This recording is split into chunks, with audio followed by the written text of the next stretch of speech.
Open a map of the world and look toward the Arctic. There, you will find Greenland, the largest island on Earth. It's covered mostly by ice and lies beside North America. Now look across the Atlantic Ocean to Denmark, a small country in northern Europe. These two places are separated by thousands of kilometers, different climates, and even different continents. Yet, Greenland is part of the Kingdom of Denmark. At first glance, it doesn't seem to make sense. So how did a frozen island beside Canada become politically connected to a European kingdom? The answer isn't found in geography. It's found in more than 1,000 years of history. Greenland sits on the North American tectonic plate, and Canada is its closest neighbor. If borders were based only on geography, many people would expect Greenland to be Canadian. But the world doesn't work that way. Across the globe, many borders reflect centuries of exploration, migration, diplomacy, and political decisions. Greenland is one of the clearest examples. To understand why, we need to travel back to a time long before modern countries existed. Long before Viking ships crossed the North Atlantic, Greenland was already home. The ancestors of today's Inuit people reached the island thousands of years ago, adapting to one of the harshest environments on Earth. They learned to hunt, fish, and travel across the ice with remarkable skill, building communities that survived for generations. Greenland's story did not begin with Europe. It began with the people who first called the Arctic home. But soon, a voyage from across the sea would change the island's history forever. Around the year 982, a Viking named Erik the Red was forced to leave Iceland after being declared an outlaw. Instead of accepting defeat, he sailed west into the unknown, searching for a place where he could begin again.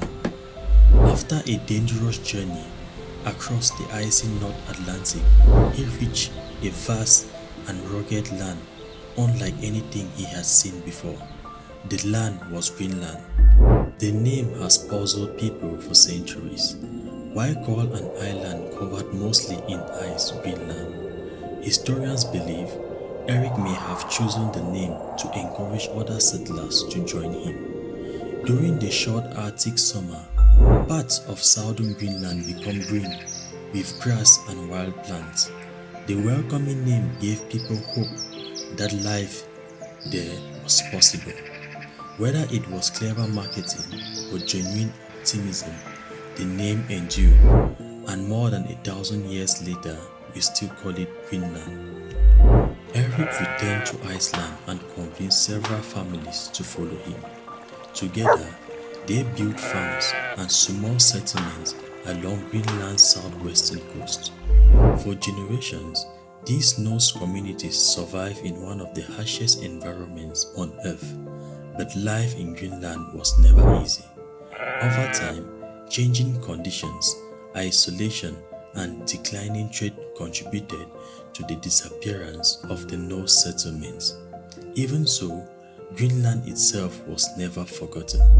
Centuries later, another European kingdom would return to the island. That kingdom was Denmark. Although the Viking settlements disappeared, Greenland itself was never forgotten. In 1721, a Norwegian Danish missionary named Hans Egede sailed to Greenland. He hoped to find descendants of the old Norse settlers. Instead, he found that the island was home to the Inuit, whose communities had continued to thrive for generations. Egede established a permanent settlement, marking the beginning of Denmark's lasting presence in Greenland. At this time, Denmark and Norway were united under a single kingdom. Together, they governed several territories across the North Atlantic, including Greenland. but in 1814, the two kingdoms separated after the Napoleonic Wars. Norway entered a new union with Sweden, while Greenland remained under Danish rule. That decision shaped Greenland's future for centuries to come. Over the years, Greenland and Denmark became increasingly connected. Trade expanded, schools and healthcare developed, and new infrastructure gradually reached communities across the island. At the same time, many Inuit traditions came under pressure as Danish influence grew. Like many relationships shaped by history, Greenland's connection with Denmark brought both opportunities and challenges. Today, understanding that shared history helps explain why the two remain linked. During the 20th century, Greenland gained increasing control over its own affairs. Home rule was introduced in 1979, followed by expanded self-government in 2009. Today, Greenland has its own parliament and manages many domestic matters, while remaining part of the Kingdom of Denmark. Geography may place Greenland beside North America, but history explains why its political ties stretch across the Atlantic to Denmark.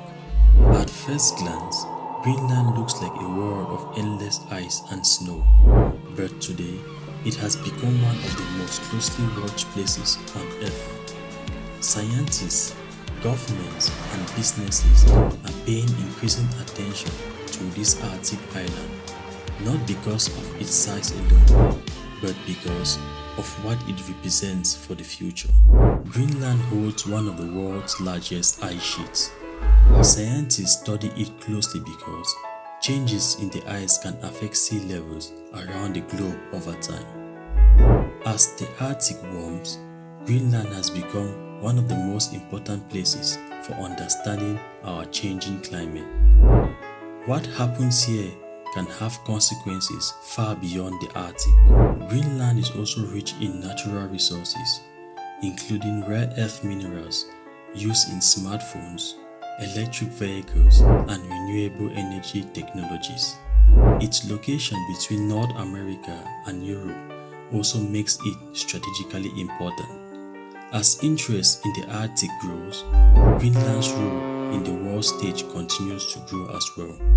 Greenland stands at an important moment in its history.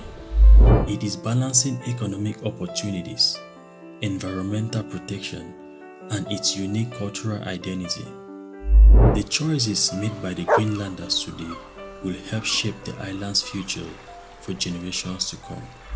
Once seen as a remote corner of the world, Greenland is now helping shape conversations about the future of our planet. When we first looked at Greenland, it seemed like a mystery, a massive island beside North America, yet politically connected to Denmark thousands of kilometers away. Now we know the answer. It wasn't geography that created this connection. It was centuries of exploration, settlement, political decisions, and the resilience of the people who call Greenland home. Every border on a map has a story like this. Some are simpler, others take centuries to understand. Greenland's story is far from over. Questions about its future, its environment, and its place in the world continues to shape the island every day. While history explains how Greenland became part of the Kingdom of Denmark, the next chapter will be written by the people who lived there.